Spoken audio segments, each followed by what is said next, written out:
Hello and welcome to Victoria's Cantina. We're back again today with another Star Wars The Black Series review. This time it is number 81, Padmé Amidala, and one that has been missing from the toy line for a very long time. It's finally nice to have a 6-inch Padmé from Hasbro. I know a lot of people have been wanting her, and she is here.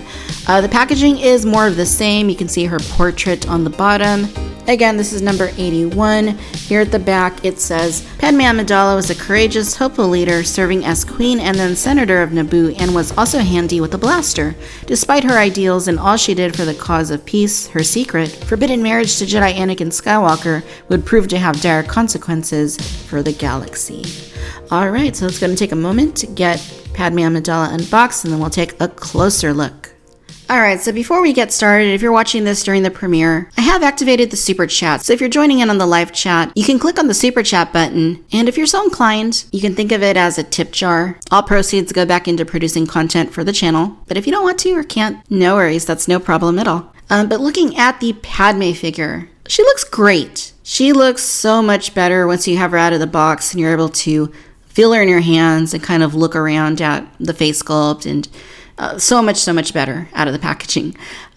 She looks excellent. I would say from a likeness perspective, from a sculpting perspective of the body, I'm really digging what I'm seeing here.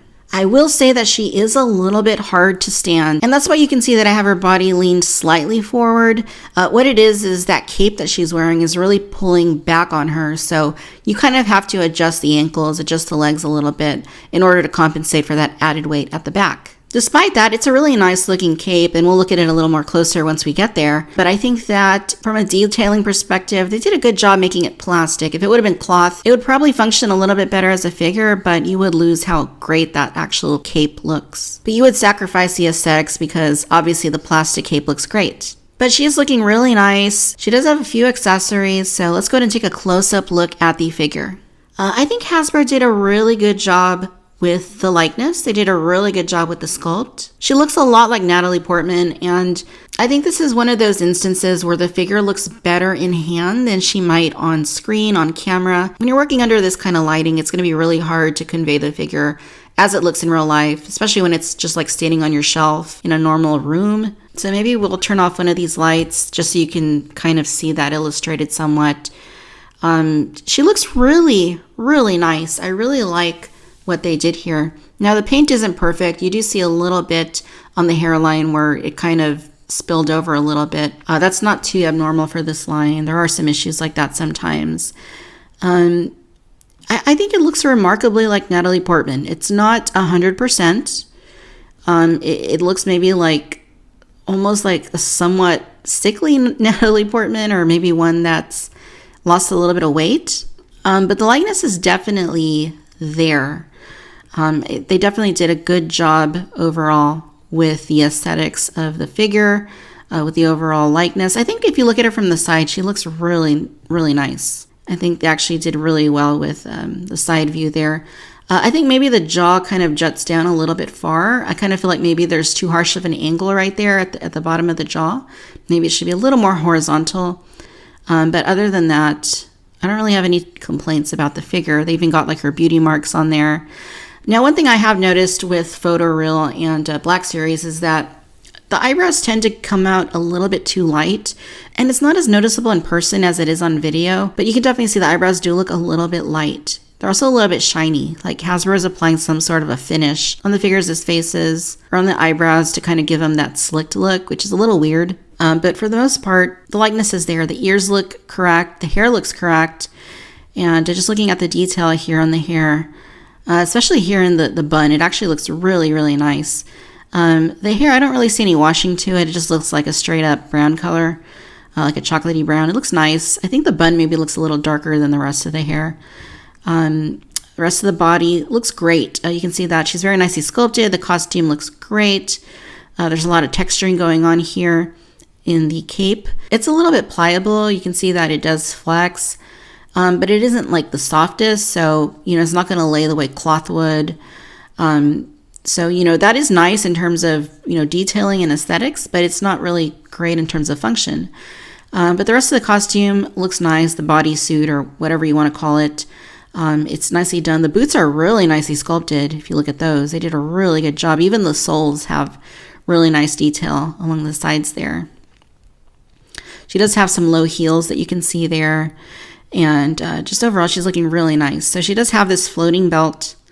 I don't really know how I feel about it. I mean, I guess it's not the worst. It could be a little bit better, but you know, the fact that it's just kind of moving up and down can be a little annoying, but I guess it does help in terms of articulation and posing the figure. She's also got her silver bands that she has on her arms, that she has in the film. I will say that it is really annoying how you cannot take off the cape. I mean, it doesn't come off of her head because the head is too big and she's got the bun back there. And the head doesn't seem to want to come off. It's like really on there. I'm afraid, you know, of breaking that. So I don't want to force it. So, I mean, that's a pretty big drawback to the figure because we did see her in the film for a little bit at least in this outfit without this before she got scratched up at the back by the neck sew. So that is a pretty big drawback. I wish that they had found a way to make this removable. And now let's talk articulation. So here at the top of the head, she does have a double joint. So there is a pin at the top where the head goes, and then there is a pin at the bottom where the neck goes into. So that should help theoretically to maximize the amount of movement you're going to get from the figure, but there is some restriction because you do have this cape. You can still make her look down a bit. She can still look up a bit. She's also hitting the back here with the bun, so do expect that. Tilting, not so much, a little bit. Side to side is fine. Here at the shoulder, she does have ball hinging. Again, you got that cape there, so it's harder to pose the one on the left because, well, you can kind of get it there, but it is kind of pushing it upwards and kind of affecting the head a little bit. So not as effective there, but on the right side, it seemed to work pretty well.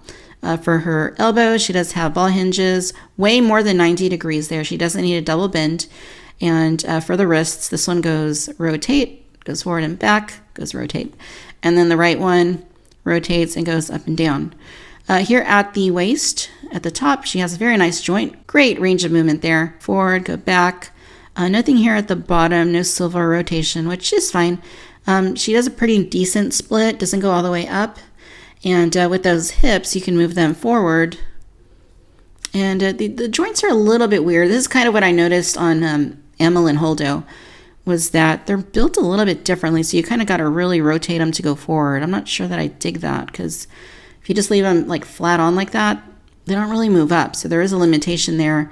Part of that might be due to aesthetics. You know, it does have a very uniform look, but it does affect the movement. Rotation here at the upper thigh. You do get your double bends here at the knees. There we go. And then at the ankles, they can go down, they can go up. You can rotate it side to side. And as you're seeing there, it does pivot. So overall, it's nicely articulated. It's just too bad that you don't get a little bit more movement out of the head and neck, and that you do have the restriction here. And especially probably for me is that the joints are kind of weird here at the hips, so you don't get a whole lot of movement there when this is a very action-oriented Padmé, and you should be able to do the most with her. In terms of accessories, Padmé comes with this itty-bitty little blaster pistol. Yeah, it's really small, so you're going to drop it. And it looks nice, though. It's definitely what it needs to be. It's silver, it's brown, her bronze, and she holds it very well in her hand. So we can just slide it in there like that, and she is good to go. Bam! Now, another neat feature about the blaster is that you can holster it into the belt. It fits pretty nicely in there, and then it just dangles there at her side. Nice touch. But, and this is really cool and very rare for Black Series, they included an interchangeable right hand. So you can pull this hand out just like this. And then you can swap it out for the Battle Droid style blaster that she also comes with. And this looks fantastic. It's essentially the same blaster that the Battle Droid comes with, but the detailing on it as far as the paint goes is a little bit different. But it's pretty similar. It's basically black with this silver sort of weathering on it. I think it's got a really nice sculpt. So we're going to put this hand in there.